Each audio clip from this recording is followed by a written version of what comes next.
Hey everyone, Stevie here. This is just a quick message to start the show.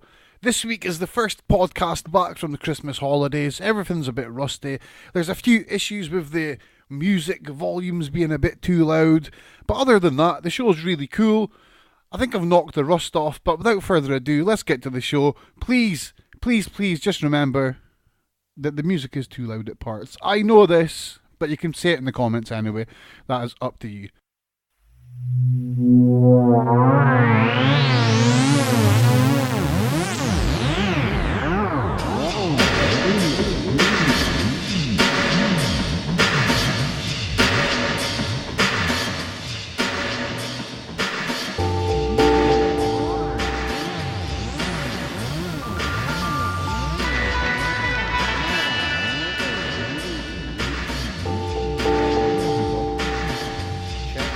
Check.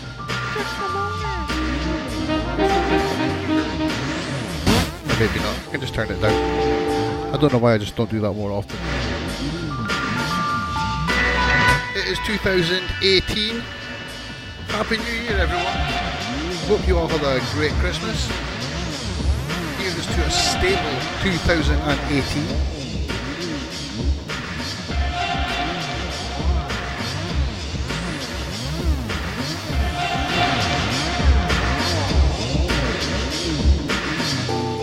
Remember, you can check out the website www.worldoftrash.co.uk. You can email me about anything you hear in the podcast, and if you've got any ideas for future podcasts, fire away. The email address is podcasts@worldoftrash.co.uk. You can find me on the old Twitter at Stevie C. Smith. And I am dabbling with the Discord as live chat. I don't know, it reminds me of IRC, but with like microphones and stuff, which is really cool. I'm on there under the tag Madge and Stevie. You can find my link to my Discord stuff at the bottom of this. Hopefully in the future we can get some banter on the Discord and get some live interaction for shows, because that sort of stuff's always good. So now we're into 2018. I did have 2 shows planned for the end of 2017, but my university work got caught up and I just had no time to get finished, so I put it off and enjoyed Christmas. I enjoyed a little break because I needed it. I was tired. I got my break. That was good. So what I'll do is for the next show is going to be about the CIA's UFO files. You heard right, the CIA's UFO files. I was dicking about on the internet, looked at the CIA website. I noticed that if you go on the CIA website, well, I say that if you go on a cached version of the CIA website, you can look at their historic UFO records. Now, what's weird is these records have been deleted. You can't find them on the site now, they're gone. But thanks to Google and the power of cached browsing, you can get them and they're there, which is cool. So next week, or the next show, should I say, I'm going to try and record it very soon, so it'll be up as soon as I can. It's going to be about the CIA's UFO files. Also, hopefully, fingers crossed, I can get some of this done. I got a retro pie for Christmas. For those that don't know, it's like an emulation box.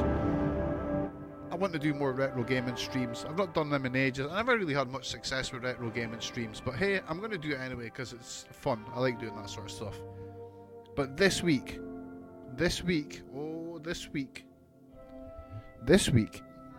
I'm going to talk about the hashtag FBPE. The title of this episode, I would say it's best called The Truth About the Hashtag FBPE hashtag. That's a lot of words. That's a lot of the times I've used the word hashtag there. That's a bit silly, but regardless, let's fire right into this, because hopefully I can do this. I want to try and make them smaller, so I might make this a 2-parter, so don't be surprised if this is in 2 parts. But yeah, this week I want to talk about an anti-Brexit movement, which I kind of support, and I think they're pretty cool. So, I mean, as you can hear in my previous podcasts, I voted for Brexit, totally regret it. You can hear my reasons why in one of my previous podcasts, but needless to say, I support this group because they stand for what I think is pretty much common sense at the moment. So on Twitter, the hashtag FBPE, which stands for Follow Back Pro EU, so maybe it should be FBPEU, FBPU, who knows. It currently has a huge following and daily debates. Lots of debates. Lots and lots and lots of debates. One thing which I have noticed is that quite a few of these tweets within the hashtag they just contain flat out subversive context. Context? I mean content. This has led me to ask questions about this hashtag, as within the genuine anti-Brexit sentiment and protesting and activism, it looks like we have this subversive seam of bullshit running right through it, which is trying to poison the whole movement. And that is not good.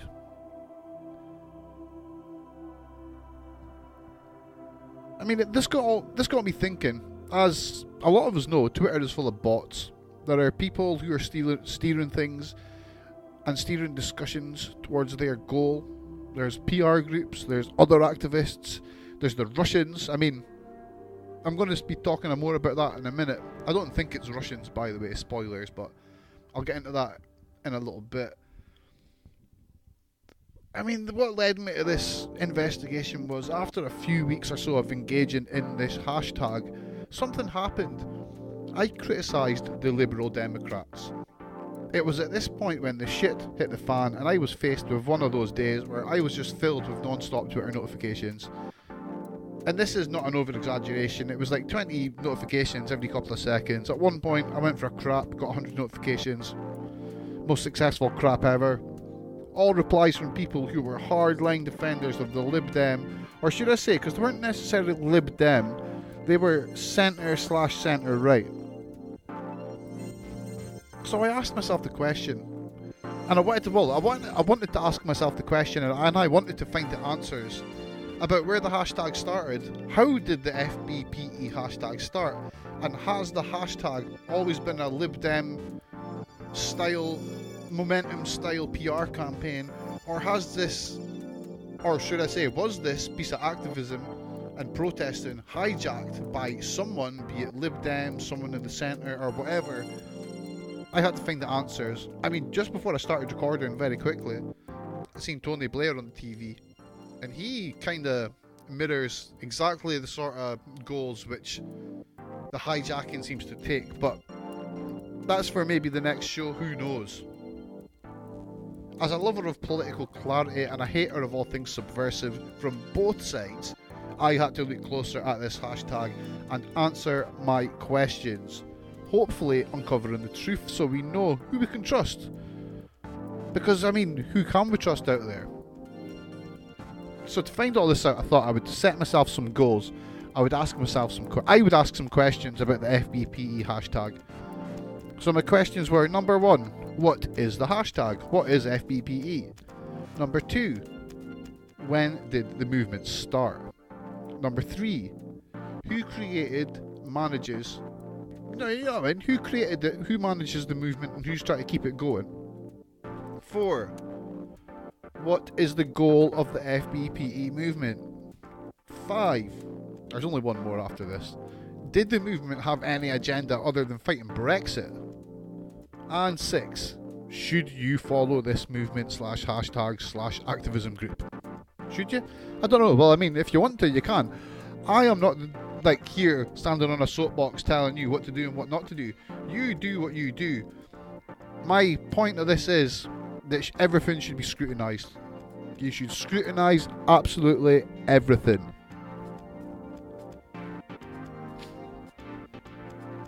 So, question 1. What is hashtag FBPE? FBPE stands for, as I said before, Follow Back Pro Europe, and at its core, it is a very large movement which seeks to promote pro-EU / anti-Brexit sentiment, and at the same time creating a large movement in which to protest Brexit. So as I said at the start, this is a movement that I support. I do believe that Brexit should be stopped, or at least severely altered, because I think it's been appropriated by the Tories and they're just doing whatever the hell they want. And the Tories are using, I mean, it's a subconscious thing. I don't know if they're doing it deliberately, but there's a concept called tyranny of majority, where majority rules and everyone else can go kiss their ass. And the fact is, the majority in this country is only like 1% more than the majority. So half the country is getting screwed over, which is bad. But I digress. From my experience, the FBPE hashtag is a great idea, as it's a very simple and effective way of pulling people into the same anti-Brexit beliefs together to fight as one online hive mind type entity. This is people power in action, and it's something I'll always support. I think it's great. I mean, plug, I'm a massive tweeter. I tweet quite a lot on the hashtag, although in the last week or so I've stepped back just so I can finish writing this. Follow me on Twitter at Stevie C. Smith. I will fully embrace any messages you send to me. I fully embrace the hashtag. I for one thought it was a great way to have some good Brexit debate, because that stuff never gets old, and I think people need to talk about it more, and they need to talk about Brexit more. And what the hijacking is doing is it's kind of, they're taking people away from the Brexit debate, and they're having people just bicker about left and right politics, Corbyn, Theresa May, blah blah blah, and that's not the issue. The issue is Brexit. So that's what the hashtag is. It's just a hashtag. At the end of the day, a hashtag is just a hashtag, no matter where it comes from.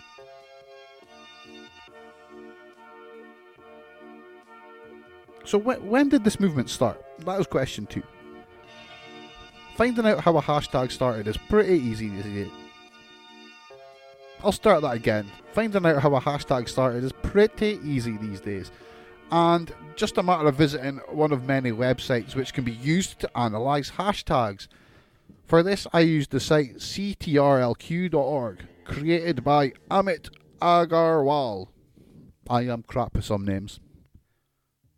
On this website, we can find many helpful tools, including a hashtag scanner, which tells us who created the first tweet of any hashtag, and obviously who posted the hashtag / that launched the movement.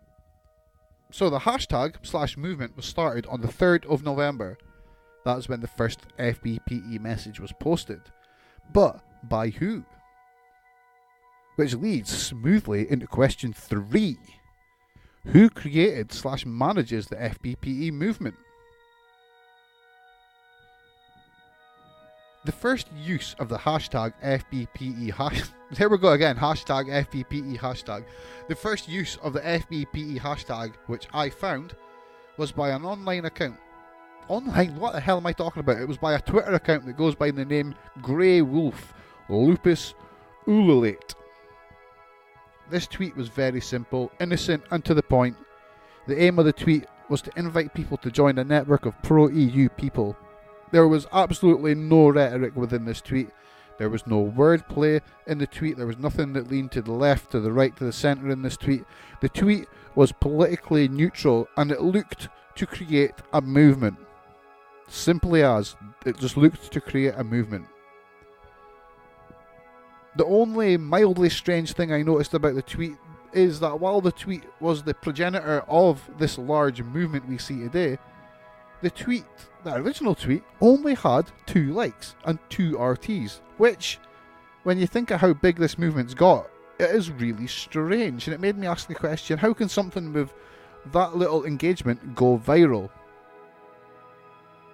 Looking closer at the tweet, I noticed that Grey Wolf's initial message was replied. It was a reply to another tweet from a person named Baz Smith, who was in turn retweeting a message from a person called Hendrik Claessens. Hendrik is an author, a translator who is based in the Netherlands. Within Hendrik's original message was an image. I'm saying so much repetitive words this week, but hey. Within his message was a meme, a little infographic. It was in German, but thankfully we can translate things, but we'll get to that in a second. After a quick look over Grey Wolf's, Hendrik's, Baz's Twitter timelines, one thing that jumped out at me was the lack of any real political message. I mean, we see a theme of standing up against the right from all 3, so I guess that is a bit. But there's nothing promoting any single political party at all. They're just against the right. which is important. It's going to come into play later on in this story. I realised that there was only one direction I could follow to find the information I was looking for, and that would satisfy my need, and that was to reach out and contact these people myself and see what they had to say and what sort of fact and truth I could find out about this movement. So first up, I contacted Grey Wolf and Hendrix, who were both very quick to reply and helped me by not only engaging with me, but, well, this was Hendrix. I was added into a group, and in this group was the creators of the FBPE movement themselves, where I was free to ask them whatever I wanted, which is great. I basically managed to get my way into the source and speak with them. Glorious. So over the next few days, I was able to chat with the people who launched the FBPE movement. My first question I needed answered was, who are they? I mean, who are they? Were they Russian? Were they Lib Dem activists? Were they Americans? Were they Tory people? I don't know. I needed to know. And the only way you're going to know these things is by looking at people. So, I mean, I spoke to them. I did a little bit of background checking. Nothing too creepy or over mental, but I had a little check. Everything checks out. They're all really cool people, and they were happy to speak with me. So within the group, I spoke with the previously mentioned Hendrix. He was one of the first people to use the hashtag FBPE hashtag. There I go again. He was one of the first people to use the FBPE hashtag, along with his colleague and fellow fighter of fascism, Jane. I found out that the group were made up of people from all over the world who share the same political goals, that being fighting fascism, fighting racism, and the protection of the EU in all forms, not just the UK. They all share a common bond through the movement, which is called The Resistance, so it's hashtag The Resistance, which has been fighting fascism on and off social media for some time now.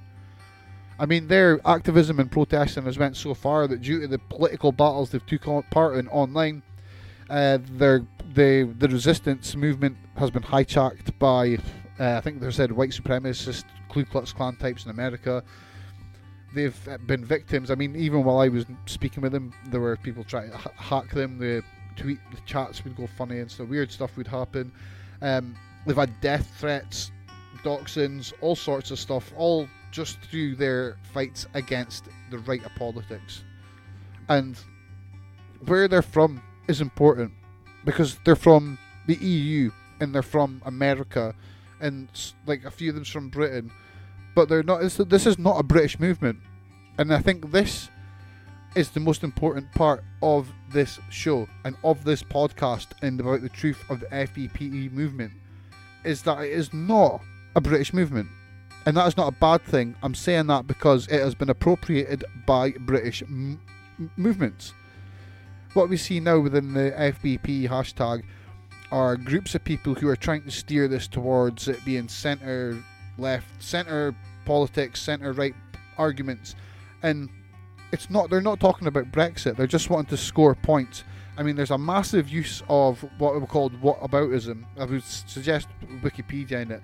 Basically, it's if anyone says something, they just reply with, "Oh, what about this?" Don't answer the question. It doesn't get an argument anywhere, and it's one of the tactics that's used by the Russian types. I mean, to get an insight on some of the tactics that the Russians use. Not that I'm saying it's Russians. So I don't think this is the Russians at all. I think that would just be crazy to say that. But I think that the tactics that they use are being used here.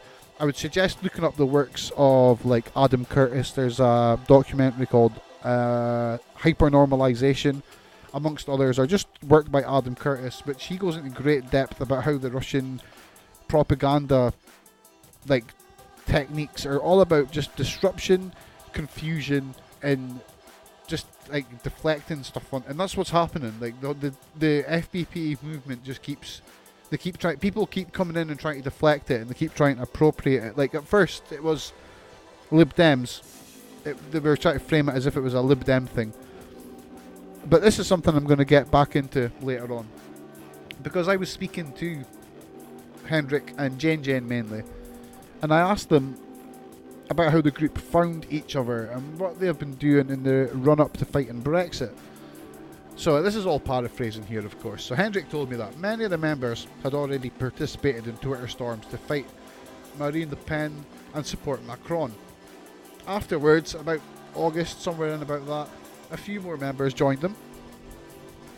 At the moment, the group, they're just a small group from different parts of the EU, and one of them lives in America. So Jane told me that they write their tweets in English, German, English and Dutch, because they're an international group. As I said, it's important that it's known that it's not a British group. They support democracy. I'm going to rephrase that. They support democracy and fight the far right, as far as in America, people like the KKK and Breitbart. The resistance has inspired them. Their main objective is to support the EU. Their hashtag FBPE has already been endorsed by Guy Verhofstadt. I hate that name. Sorry, Guy Verhofstadt. My German is terrible. But I'll always try a name. As a German citizen, it is her responsibility to fight against the bad people in the world. Which is, I wish there was more groups and more people out there that had this sort of mentality to just stand up and fight in whatever way they can. Because they may not have weapons or armies, but they've got the power of information and the power of their voices and the power of being able to type and send messages. And that's what breaks down systems. So to sum up this question in this part, who is behind the hashtag? The group Resistance are behind the hashtag, basically. They are a global effort that seek to tackle right-wing fascist ideology online. The group has no political agenda. Now, again, important. The group has no political agenda or preference other than they are against the bad things in the world, aka the hard right. And that's who they are.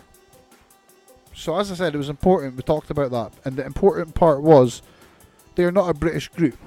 FBPE is not follow back pro-Brexit.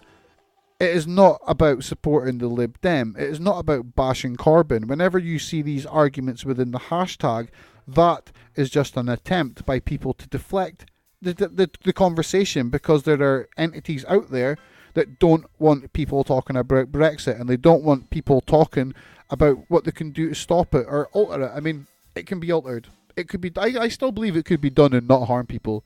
You can stay in the customs union, single market. You can stay in the customs union. It's a no-brainer. I'm not a politician yet, though, or now, or maybe ever. But who knows? Who knows? So that is everything for part 1 of the podcast. I'm going to try and keep it nice and short, because why not? This is going to be a 2-parter, so look out for part 2 in the next few days. So remember, subscribe to the podcast channel, whatever you want, bookmark it, all that sort of stuff. Keep an eye on the channel soon, and we will get into part 2 of the podcast, where I will talk about the goals of the FBPE movement and answer the rest of the questions which I asked at the beginning of the show. Remember, catch me on Twitter, catch me on Discord, send me an email. Whoop whoop, get in touch. My name's Stevie. I'll speak to you all soon. Bye.